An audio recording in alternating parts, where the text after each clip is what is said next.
Ndugu zangu tunaendelea na kupokea maswali kwa njia ya comment na kupokea maoni yoyote yale ambayo yatatujenga sisi kuelewa kiupana kuhusiana na ajira mbalimbali.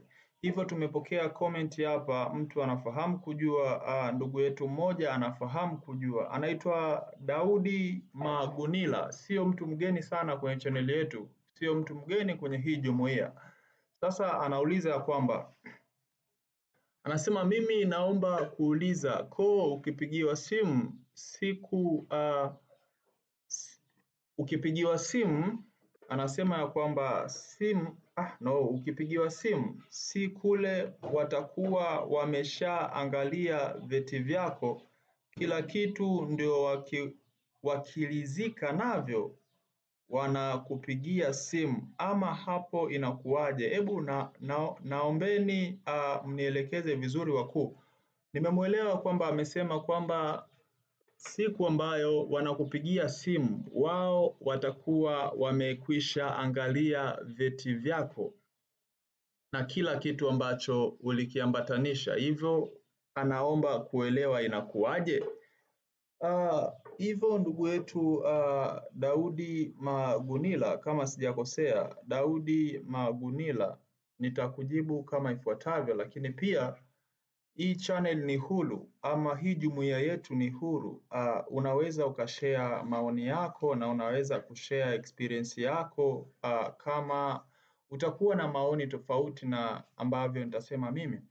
Iko hivi ndugu yangu, kwenye interview yoyote ile ama kwenye kazi yoyote ile hawawezi kukuita kwenye usaili bila kukamilisha zile sifa ambazo wanazihitaji na hawajazihakikisha zile sifa ambazo wanazihitaji. Kwa maana hiyo, process ya kwanza, tulituma maombi, tumeandika barua zilivyofika zimeanza kukaguliwa.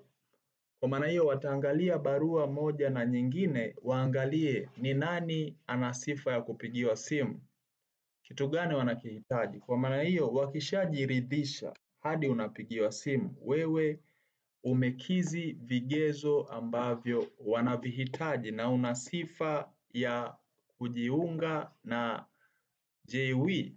Kwa maana hiyo lazima wakague bahasha yako, waangalie ndani kuna nini, kisha ndio wakupigie simu. Wakishajiridhisha kwamba wewe unakidhi vigezo ambavyo wanavihitaji, basi wanakupigia simu. Lakini sio kwamba ambaye hatopigiwa simu basi hajakidhi vigezo, hapana. Kuna ambaye hajakidhi vigezo na kuna mwingine labda kuna matatizo, mfano kama barua haikufika kwa wakati. Tatizo la kwanza hilo. Umechelewa kutuma maombi, kwa hiyo barua haijafika kwa wakati, wakaacha kuiconsider. Maybe umetuma maombi kwa wakati, lakini wakaangalia wakachukua labda watu, tuseme watu 1000 wa kwanza, wakapiga mstari kwamba barua zilizofika 1000 za kwanza ndio tutazichukua. Kama umechelewa nje na barua 1000 tunaachana nazo. Ujue hii ni kazi ya kijeshi. Kwa maana hiyo wataangalia vitu vingi, punctuality, uko punctual kiasi gani. Tangazo limetoka tarehe 15, wewe unatuma barua tarehe 27, alafu tarehe 28 ndio ilikuwa mwisho, unategemea nini? Unatuma barua tarehe 25, unategemea nini? Kwa maana hiyo huenda hata waliotuma barua mwanzoni mapema, wao wakazichukua zile za mwanzoni wakaanza kuangalia taratibu, umeona? Kwa maana hiyo iko hivyo, sio kwamba ambaye hautapigiwa utakuwa hauna vigezo. Unaweza kuwa na vigezo na usipigiwe. Ndio iko hivyo. Nadhani nimekujibu swali lako, na pia nimekuongezea baadhi ya nyama. Nimekuongezea baadhi ya nyama ambazo zitakufanya pia ujifunze vitu kadhaa.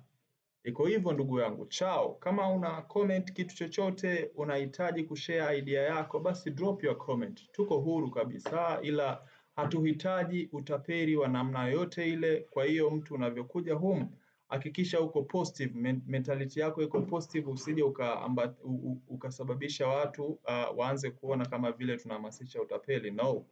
Kwa hiyo njoo positive, tushare idea kwa pamoja ili tufikie malengo yetu. Chao.